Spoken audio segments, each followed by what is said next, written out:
আমি যে অফিসে চাকরি করতাম সেই অফিস বন্ধ হয়ে যাওয়াতে আমার চাকরি চলে যায়।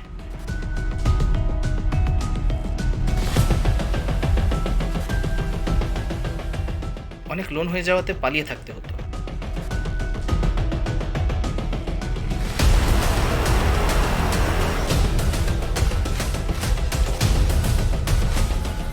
পথ ছাড়ো। সংসার চালাতে পারছিলাম না। আত্মীয় স্বজন বন্ধুরাও আমার কাছ থেকে সরে যায়। যেও না। একদিন আমার স্ত্রীও ঝগড়া করে আমাকে ছেড়ে চলে যায়।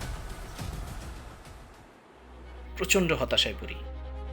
সবসময় মনে হতো মৃত্যুই একমাত্র সমাধান। একদিন সুইসাইড করবো বলে বারান্দায় দাঁড়িয়ে নিচের দিকে তাকালাম। একটু পরই জীবনের কাছে পরাজিত হয়ে মারা যাব। সব সমস্যার সমাধান হতে যাচ্ছে। ঝাঁপ দেওয়ার জন্য 2 হাত প্রসারিত করে সামনে তাকাতেই অপর পাশের বিল্ডিংয়ে পেছনের লাইটের কারণে ক্রুশের মতো দেখতে নিজের ছায়া দেখতে পেলাম। ছায়াময় ক্রুশের দিকে তাকিয়ে থাকি।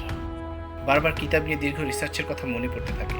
সমস্ত কিতাবে একজনই মসীহ, যার জন্য সমস্ত জাতির লোক অপেক্ষা করছে, এবং তিনি হচ্ছেন যীশু খ্রিস্ট। যিশুর কাছে আমার জীবনের মূল্য এতটাই বেশি যে তিনি আমাকে বাঁচাতে তার নিজের জীবন উৎসর্গ করেছেন। তাই এই জীবন ধ্বংস করাটা হবে সবচেয়ে বড় বোকামি, কারণ এরপর আমার জন্য অনন্ত শাস্তি অপেক্ষা করছে।